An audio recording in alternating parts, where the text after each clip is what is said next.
सम्पूर्ण विद्यार्थी भाइ बहिनीहरूलाई नमस्कार। म आज कक्षा 12 मा पढ्ने विद्यार्थी भाइ बहिनीहरूको लागि एउटा एकदमै सजिलो च्याप्टर कस्ट रिकन्सिलिएसन च्याप्टर पढाउन गइरहेको छु। जुन यो कक्षा 12 मा पढ्ने विद्यार्थी भाइ बहिनीहरू छन् उनीहरूलाई यो अकाउन्ट सब्जेक्टमा कस्ट रिकन्सिलिएसन बोर्ड एक्जाममा 5 मार्क्स आउँछ। सो कस्ट रिकन्सिलिएसन एकदमै सजिलो छ। आज यो 5 मिनेट 2 मिनेटको भिडियोबाट यो च्याप्टर जानिन्छ। यो कस्ट रिकन्सिलिएसनलाई हेरौँ है त। हामी क्लास 12 का विद्यार्थी भाइ बहिनीहरूको लागि अकाउन्ट सब्जेक्टमा सब्जेक्ट हाम्रो अकाउन्टेन्सी सब्जेक्टमा अब कस्ट रिकन्सिलिएसन च्याप्टर मैले पढाउन गइरहेको छु। कस्ट रिकन्सिलिएसन स्टेटमेन्ट यो विद्यार्थी भाइ बहिनीहरूलाई 5 मार्क्स आउँछ। 5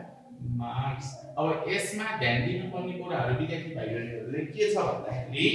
कस्ट रिकन्सिलिएसनमा कक्षा 11 मा पढेको जस्तै यहाँनिर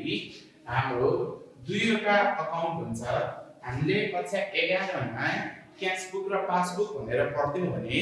यहाँनिर हामी क्याश बुक र पासबुक भनेर पढ्दैनौं। यहाँनिर चाहिँ कस्ट अकाउन्ट र फाइनान्शियल अकाउन्ट भनेर हाम्रो दुईटा अकाउन्ट हुन्छ। एउटा हाम्रो कस्ट अकाउन्ट हुन्छ, कस्ट अकाउन्ट भन्ने हुन्छ एउटा, अर्को हाम्रो फाइनान्शियल अकाउन्ट भन्ने हुन्छ, फाइनान्शियल अकाउन्ट भन्ने हुन्छ। अब हेर्नुस् है त। अब यसको लागि सबैभन्दा मोस्ट इम्पोर्टेन्ट नोटहरु मैले लेखेको छु। अब यसमा हिसाब गर्दाखेरि तपाईले ध्यान दिनुपर्ने कुरा सबैभन्दा मोस्ट इम्पोर्टेन्ट नोट एक्सपेन्सेस हजुरहरुले एक्सपेन्सेस क्वेशनमा देख्नु भयो भने माइनस गर्नुपर्छ भनेर दिमागमा ल्याउनुस्। एक्सपेन्सेसहरु क्वेशनमा देख्नु भयो भने माइनस गर्नुपर्छ। एक्सपेन्सेसलाई अर्को शब्दमा हामी ओभरहेड पनि भन्छौं।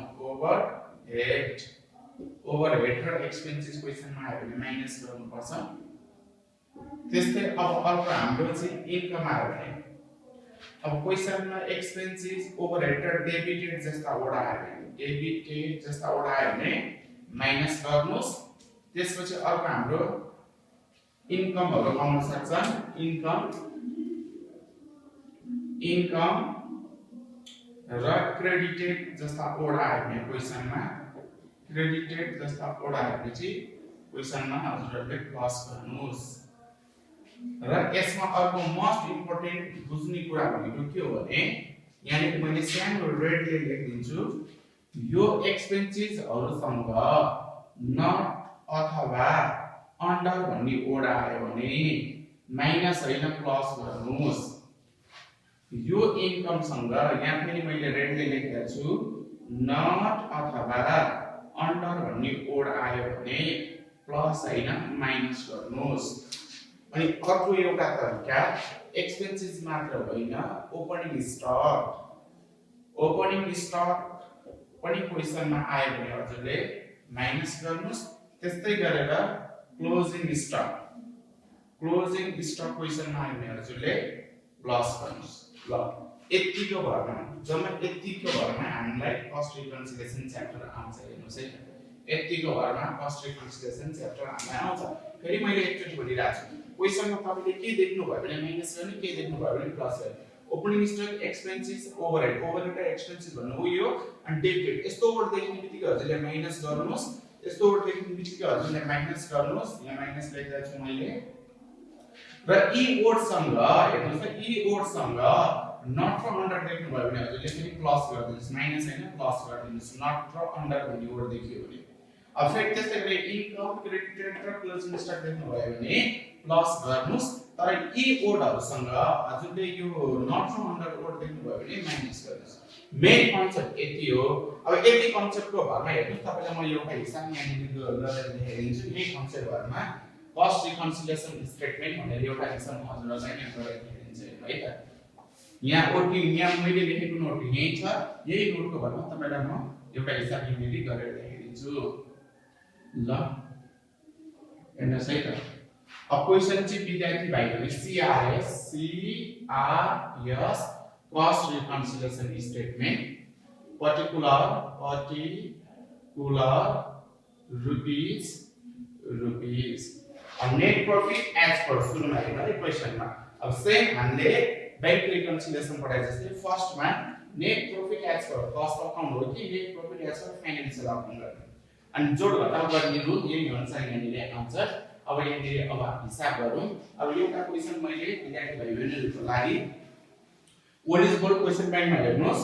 ओल्ड इज गोल्ड क्वेशन बैंकमा हेर्दाखेरि हामीले जस्तै 2076 सेट सी बाट हेरेर जाउँ 2076 सेट सी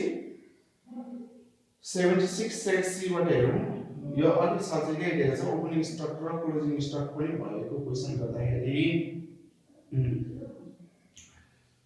यही गरौँ त्यसपछि अर्को पनि गर्दिन्छु म पहिला यही गरौँ ल 76 set C 2076 set C board एक्जाममा सोधेको क्वेशन बैंकबाट यो क्वेशन हेर्न सक्नुहुन्छ अब यहाँ के भनेको छ नि 8 नम्बरमा हेर्नुस् है यहाँ यो क्वेशनको मैले वर्किङ नोट यहाँ के गरेको छु वर्किङ नोट बुझ्न सजिलो हुन्छ हजुरहरुलाई वर्किङ नोटबाट हिसाब एकदमै बुझ्न सजिलो हुन्छ ल वर्किङ नोटबाट हिसाब बुझ्न सजिलो हुन्छ यो सिरियल नम्बर यो कस्ट अकाउन्ट यो फाइनान्शियल अकाउन्ट यो चाहिँ अमाउन्ट है ल एक नम्बरमा के भनेको छ वर्क ओभरहेड हेर्नुस् है अब नियममा work overhead over recording financial account हेर्नुस् ल वर्क ओभरहेड भनेको एक्सपेन्सेस भयो हैन वर्क ओभरहेड भनेको एक्सपेन्सेस वर्क ओभरहेड एक्सपेन्सेस भन्ने बित्तिकै minus over record in financial account अब एक्सपेन्सेस हो माइनस गर्नु पर्यो अनि कहाँ माइनस गर्ने भन्दाखेरि हेर्नु है एक नम्बरको मैले गर्दै छु माइनस त गर्नु पर्यो अब कहाँदेखि माइनस गर्ने अब कस्ट अकाउन्टमा माइनस गर्ने के फाइनान्शियल अकाउन्टमा माइनस गर्ने भन्ने कुरा भयो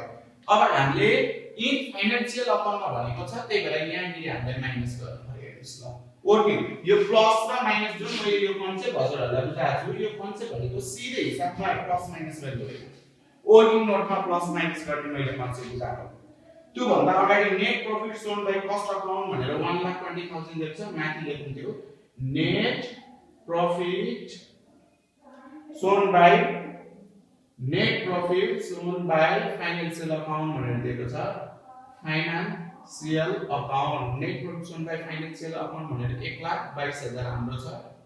1,22,000 भयो अब केही डाटा हाम्रो एड हुन्छ केही डाटा हाम्रो लेस हुन्छ फर्मेट त यही हो ल अब हामीले हिसाब गर्दाखेरि हेर्नुस् त work overhead over recording fine work overhead भनेको एक्सपेन्सेस हो माइनस गर्नु पर्यो अब प्लस नगर्ने किन नगर्ने नट र अन्डर वर्क क्वेशनमा काइन छैन नि त वर्क ओभरहेड एक्सपेन्सेस हो माइनस गर्ने इन फाइनान्शियल अकाउन्ट भनेको चाहिँ फाइनान्शियल अकाउन्टमा माइनस गर्ने हामीले माइनस गर्यो अनि रुपीस 30,000 यहाँ 30,000 छ यो 30,000 छ हाम्रो है त्यसपछि अब हाम्रो के छ भने सेकेन्डमा हेर्नुस् अफिस ओभरहेड भनेको एक्सपेन्सेस हो फेरि पनि माइनस गर्ने अफिस ओभरहेड भनेको एक्सपेन्सेस हो माइनस गर्ने तर यहाँ चाहिँ के भनेको छ भने अन्डर रिकभर्ड भनेको छ अन्डर हेर्नु त अन्डर भन्ने बित्तिकै एक्सपेन्सेस हो माइनस गर्नुपर्छ तर क्वेशनमा अन्डर वटा आयो नि त अब माइनस हामीले गर्न मिल्दैन अब के गर्नुपर्छ प्लस गर्नुपर्छ अब प्लस गर्दिनुस् office overhead under record in financial account financial माने अफिस ओभरहेड भनेको हाम्रो एक्सपेन्सेस हो हेर्नुस् एक्सपेन्सेस हो माइनस गर्नु पर्थ्यो तर माइनस नगरिन मैले प्लस गर्दिए किनकि under record in financial account भनेको छ अफिस ओभरहेड मात्रै भनेर क्वेशनले इन फाइनान्शियल अकाउन्ट भनेर फाइनान्शियलमा माइनस हुन्थ्यो तर office overhead under record in financial account भनेको छ ओभरहेड हो खर्च हो माइनस हुन्थ्यो तर अन्डर उडाएर प्लस भयो फाइनान्शियलमा भनेको कारणले फाइनान्शियलमा प्लस गर्दै हाम्रो अमाउन्ट छ 20,000 त्यसपछि अर्को हाम्रो के छ भने 3 नम्बरमा हाम्रो over valuation of closing stock भनेको छ क्लोजिङ स्टक हेर्नु तपाईले कहाँ राखेको छु क्लोजिङ स्टकलाई इन्कमसँग प्लस गर्नुस् भनेको छ हेर्नु त मैले प्लस गरियो क्लोजिङ स्टकलाई इन्कमसँग के गर्ने प्लस गरियो यो सम्पूर्ण डाटा आयो भने क्वेशनमा माइनस गरियो नट र अन्डर आउँदा प्लस गरियो त्यस्तै यो सम्पूर्ण डाटाहरु क्वेशनमा आयो भने माइनस प्लस गरियो तर नट र अन्डर आएपछि के गरियो माइनस गरियो सो क्लोजिङ स्टक आइ प्लस गर्नु पर्थ्यो हेर्नुस् क्लोजिङ स्टक भन्ने क्वेशनमा आइसक्यो प्लस गर्नु पर्थ्यो तर मैले फेरि प्लस गर्ने भइन किन भन्दा नट र अन्डरवर्ड आइसक्यो कि क्लोजिङ स्टक छ त्यहाँले over valuation of closing stock के नट र अन्डरवर्ड आएन प्लस चाहिँ गर्नु पर्यो किनकि अब हामीले नट र अन्डरवर्ड आयो भने चाहिँ ठ्याक्क साइनलाई अपोजिट गर्दिने हो तर यहाँ नट र अन्डरवर्ड आयो ओभरले केही गर्दैन इन्कम ओभर रेकर्ड भयो भने झन् प्लस हुने भइहाल्यो एक्सपेन्सेस ओभर रेकर्ड हुने भने झन् माइनस भइहाल्यो त्यही भएर यो माइनस र प्लसले नै काम गर्छ ओभर भन्ने वर्ड क्वेशनमा आउँदा तर अन्डर भन्दा मात्रै साइन चेन्ज गर्ने हो यहाँ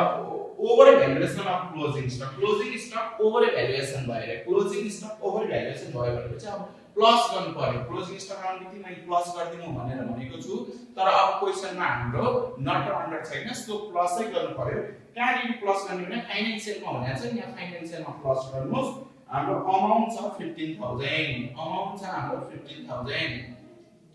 त्यसपछि अब हाम्रो के छ भने dividend receive record in financial account 4 number dividend receive record income भयो नि त रिसिभ भनेको एनी रिसिभ त इन्कम हुन्छ नि इन्कममा त एनी रिसिभ भनेको त इन्कम हो एनी रिसिभ एनी पेड केही पनि पेड गर्यो भने त फेरि खर्च हो त्यो त जेनरल कुरो हो स्टुडेन्टहरुले आफै बुझ्नु पर्यो एनी पेड भयो एक्सपेन्सेस हो एनी रिसिभ भयो इन्कम हो सो डिभिडेन्ड रिसिभ भनेको इन्कम भयो कहाँ रेकर्ड भयो इन फाइनान्शियल अकाउन्ट भनेपछि इन फाइनान्शियल अकाउन्ट भनेपछि यहाँ प्लस गर्नु पर्यो यहाँ प्लस भइसकेपछि हो सुरुमा 2 नम्बरको हेर्नुस् त office overhead under record in cost account भनेको छ यो चाहिँ कस्ट अकाउन्टको डाटा रहेछ है अफिस ओभरहेड भनेको चाहिँ खर्च हो माइनस गर्नु पर्यो अन्डर भनेको कारणले प्लस किन कस्टमा प्लस किनकि इन कस्ट अकाउन्ट भनेको रहेछ के एक नम्बरको फाइनान्शियलमा रेकर्ड गर्ने हो इन फाइनान्शियल भनेको छ 2 नम्बरको इन कस्ट भनेको छ त्यही भएर कस्टमा रेकर्ड गरे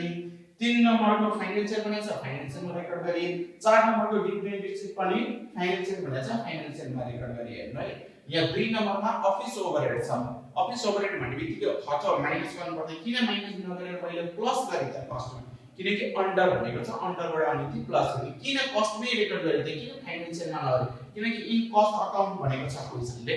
अघि बाइ मिस्टेकली यहाँ फाइनान्शियलमा रेकर्ड भएको क्वेशन पनि इन फाइनान्शियल भनेको छ इन कस्ट अकाउन्ट भनेको छ सो इन कस्ट अकाउन्टमा आउँछ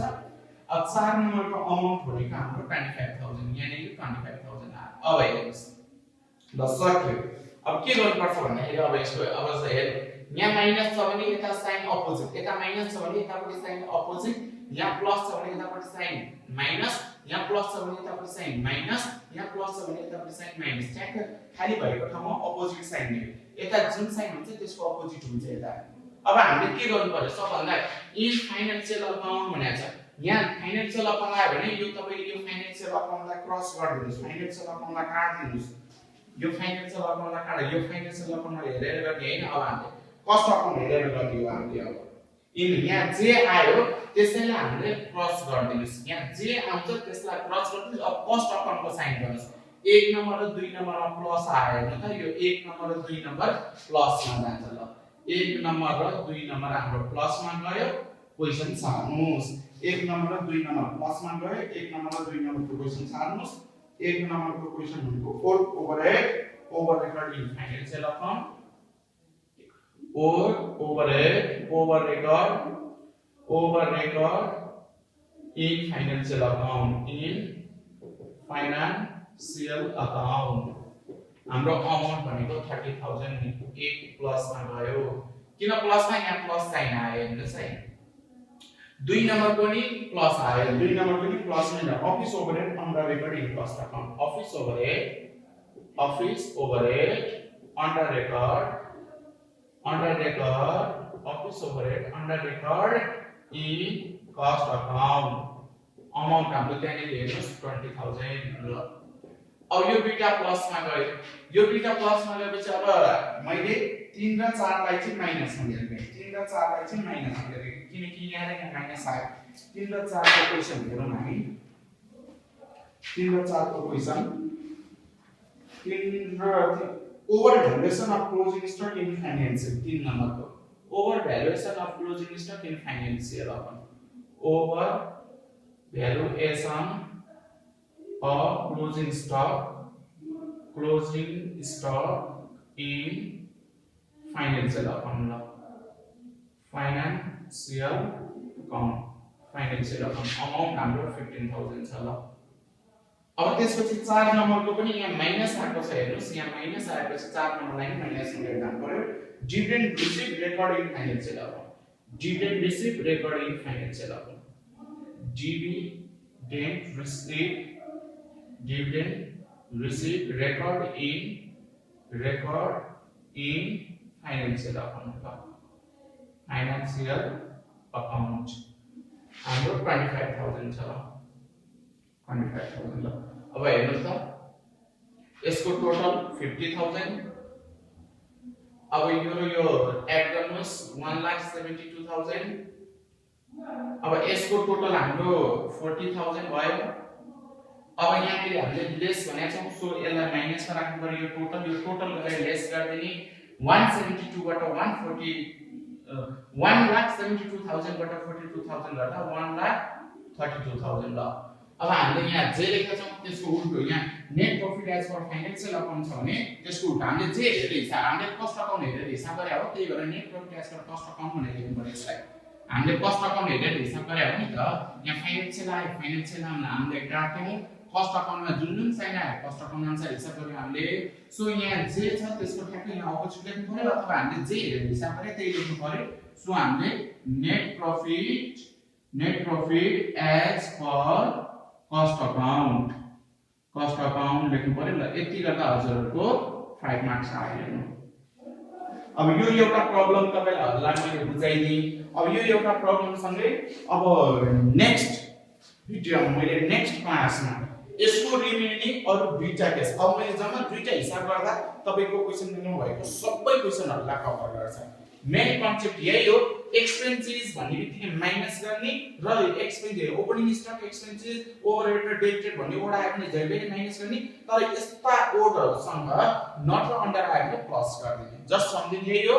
इन्कम क्रेडिटेड र क्लोजिङ स्टक यस्ता ओडा आए पनि जहिले पनि प्लस गर्ने तर यस्ता ओडसँग नट र अन्डर आए पनि के पनि जहिले पनि माइनस गर्ने अनि यदि कुरा याद राख्नु पर्यो depreciation office overhead factory overhead tax paid dividend paid भन्ने सबै एक्सपेन्सेसहरु माइनस गर्नुपर्छ नट र अन्डर ओडा आए त प्लस गर्नु परिहाल्छ र हिसाब गर्ने तरिका यही हो हेर्नुस् कति सजिलो छ 1,32,000 यसको एन्सर हामी बुकमा हेरौं net profit as per financial account भनेर हाम्रो 1,32,000 छ ल काहीँले क्याल्कुलेसन गर्न मिस्टेक छैन तपाईले हेर्न सक्नुहुन्छ ल ओभरहेड इन फाइनान्शियल अकाउन्ट 30,000 आयो office overhead under record in cost account 20,000 50,000 calculation गर्नुस् हेर्नुस् कसरी छ यो एड गर्नुस् 40,000 को यसबाट यो माइनस गर्नुस् 1,32,000 ल एकदम सजिलो छ अब तपाईहरुलाई यस्तै क्लासको च्याप्टरहरु सबै च्याप्टरहरुको म तपाईहरुलाई क्लासहरु मैले युट्युबमा अपलोड गरिरहेको हुन्छु तपाईहरुले यो भिडियो हेर्नको लागि चाहिँ अब यो च्यानललाई तपाई सब्स्क्राइब गरिदिनुस् मैले कुनै पनि भिडियो तपाईहरुको क्लासको बनाउने बित्तिकै तपाईहरुलाई एज अ नोटिफिकेसन सिधै आउँछ घरमा बसी तपाई यसरी सजिलै पढ्न सक्नुहुन्छ ल आजलाई यति गरौँ अर्को क्लासमा म कस्ट रिकन्सिलिएसनकै नेक्स्ट हामी अर्को फरक केसको हामी दुईटा प्रब्लम गर्दिन्छु अब त्यो दुईटा प्लस यो एउटा तीनवटा प्रब्लम मैले गर्दाखेरि तपाईहरुले यो क्वेशन ब्याङ्कको सम्पूर्ण प्रब्लमहरु गर्न सक्नुहुन्छ त्यो मैले तीनवटा प्रब्लम गर्दा तपाईहरुले यो च्याप्टर फुल्ली विथ कन्सेप्ट तपाईहरुले आउँछ यति भन्दै आजलाई यो क्लास यही टुङ्ग्यौ धन्यवाद